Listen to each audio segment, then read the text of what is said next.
ഈ channel subscribe ചെയ്താലും bell icon അമർത്തി പുതുപുത്തൻ സിനിമ വാർത്തകൾ ആദ്യമേ തന്നെ അറിയൂ. നമസ്കാരം, ഞാൻ രാജസേനൻ. ഇപ്പം ഈ വീഡിയോ പോസ്റ്റ് ചെയ്യാനൊരു കാരണമുണ്ട്. ട്രോളിംഗ് എന്ന് പറയുന്നത് ഒരു നല്ല കലയാണ്. നല്ല തലയുള്ളവരാണത് ഉണ്ടാക്കിയെടുക്കുന്നത്. പക്ഷേ ട്രോളിങ്ങിൽ ഒരു ചെറിയ ന്യായീകരണമൊക്കെ വേണം. കാരണം കോമഡിക്ക് ലോജിക്ക് വേണ്ടെന്നൊക്കെയാണ് പറയുന്നതെങ്കിൽ പോലും ഒരാളെ കളിയാക്കാം, പക്ഷെ ഒരുപാട് തോന്നിക്കരുത് എന്നെനിക്ക് തോന്നാറുണ്ട്. ഇപ്പോൾ ദിലീപിൻ്റെ ഇഷ്യൂവിൽ ഞാൻ ഈ അടുത്ത കാലത്ത് കുറച്ച് ചർച്ചകളിൽ പങ്കെടുത്തിരുന്നു. വളരെ സജീവമായി പങ്കെടുത്തിരുന്നു. പക്ഷെ ആ ചർച്ചകളിൽ ഞാൻ പറയാത്ത കുറേ കാര്യങ്ങൾ വച്ചാണ് എന്നെ ട്രോൾ ചെയ്യുന്നത്. അതിലൊന്ന്, എൻ്റെ സിനിമാ ജീവിതം നശിപ്പിച്ചത് ദിലീപാണ് എന്ന് ഞാൻ പറഞ്ഞതായിട്ടൊരു ട്രോളിംഗ് ഉണ്ട്. അങ്ങനെ ഒരു വാക്ക് ഞാൻ പറഞ്ഞിട്ടില്ല. എൻ്റെ സിനിമാ ജീവിതം നശിപ്പിക്കാൻ ദിലീപ് ഒന്നും ചെയ്തിട്ടില്ല. ഒരു സിനിമ, ഒരു വലിയ പ്രോജക്റ്റ് പ്ലാൻ ചെയ്തിട്ട് ദിലീപ് അതിൽ നിന്ന് മാറിയിട്ടുണ്ട്. ഞാൻ പോലും അറിയാതെ അതിൻ്റെ പ്രൊഡ്യൂസറെ കണ്ട് സംസാരിച്ച് അതിൽ നിന്ന് മാറിയിട്ടുണ്ട്. അതെനിക്കറിയാം, ദിലീപിനും അറിയാം. ദിലീപിൻ്റെ തിരക്കഥാകൃത്തുക്കളായ ഉദയകൃഷ്ണ, CBK തോമസിനും അറിയാം. കാരണം ഇവർക്ക് 3 പേർക്കും എൻ്റെ കൈ കൊണ്ടാണ് അഡ്വാൻസ് കൊടുത്തത്. അല്ലാതെ എൻ്റെ സിനിമാ ജീവിതത്തിൽ ദിലീപ് യാതൊരുവിധ ബുദ്ധിമുട്ടുകളും ഉണ്ടാക്കിയിട്ടില്ല. പിന്നെ ഞാൻ പ്രതികരിച്ചിട്ടുണ്ട്. അമ്മ എന്ന സംഘടനയുടെ ചില കാര്യങ്ങളെക്കുറിച്ച് പ്രതികരിച്ചിട്ടുണ്ട്.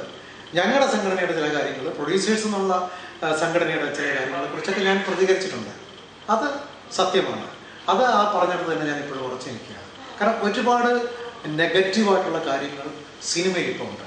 ഇപ്പം എൻ്റെ ഫിലിം മേക്കിങ്ങിനൊരു ഗ്യാപ്പ് വന്നത് തന്നെ ഇപ്പോഴത്തെ ഫിലിം മേക്കിങ്ങിൻ്റെ കുറേ പ്രോബ്ലംസ് ഉണ്ട്. അതായത് ഒരു നടൻ്റെ അടുത്തേക്ക് ചെല്ലുക, അയാൾ പറയുന്ന നടിയെ വയ്ക്കുക, അയാൾ പറയുന്ന മ്യൂസിക് ഡയറക്ടർ വയ്ക്കുക, അയാൾ പറയുന്ന പോലെ കഥ തിരുത്തി എഴുതുക, അയാൾ പറയുന്ന ക്യാമറാമാനെ വയ്ക്കുക, എഡിറ്റർ വയ്ക്കുക എന്നൊക്കെ പറയുന്നൊരു സമ്പ്രദായം എനിക്കറിയില്ല. ആ ഒരു മേക്കിങ്ങിനോട് എനിക്ക് യോജിപ്പുമില്ല. അതാണ് എൻ്റെ സിനിമയ്ക്ക് വരുന്ന ഈ ഗ്യാപ്പ്. അതിൻ്റെ സിനിമ തുടങ്ങാൻ വരുന്ന ഗ്യാപ്പ് അവിടെയാണ്. ഞാനും തിരക്കഥയൊക്കെ ഉണ്ടാക്കി നല്ലൊരു നിർമ്മാതാവിനെ കാത്തിരിക്കുകയാണ്. അല്ലാതെ ഞാൻ ഈ സ്ക്രിപ്റ്റും കൊണ്ട് ഒരു നടൻ്റെ വാദത്തിലോട്ട് പോകാറില്ല, പോയിട്ടുമില്ല, പോകത്തുമില്ല. അത് എൻ്റെ സിനിമകളിൽ കൂടുതൽ അഭിനയിച്ച ജയറാമിൻ്റെ നന്നായിട്ടറിയാം. ജയറാം പോലും ആ രീതിയിലുള്ള പ്രവർത്തനം തുടങ്ങിയപ്പോഴാണ് ഞാൻ ജയറാമിൽ നിന്ന് അകന്നത്. കാരണം ദിലീപ് എന്ന് പറയുന്ന നടൻ, വളരെ കഴിവുള്ള നടൻ, ആ നടൻ മലയാള സിനിമയിൽ കൊണ്ടുവന്ന കുറേ രീതികളിലൊന്നാണ് ഇത്.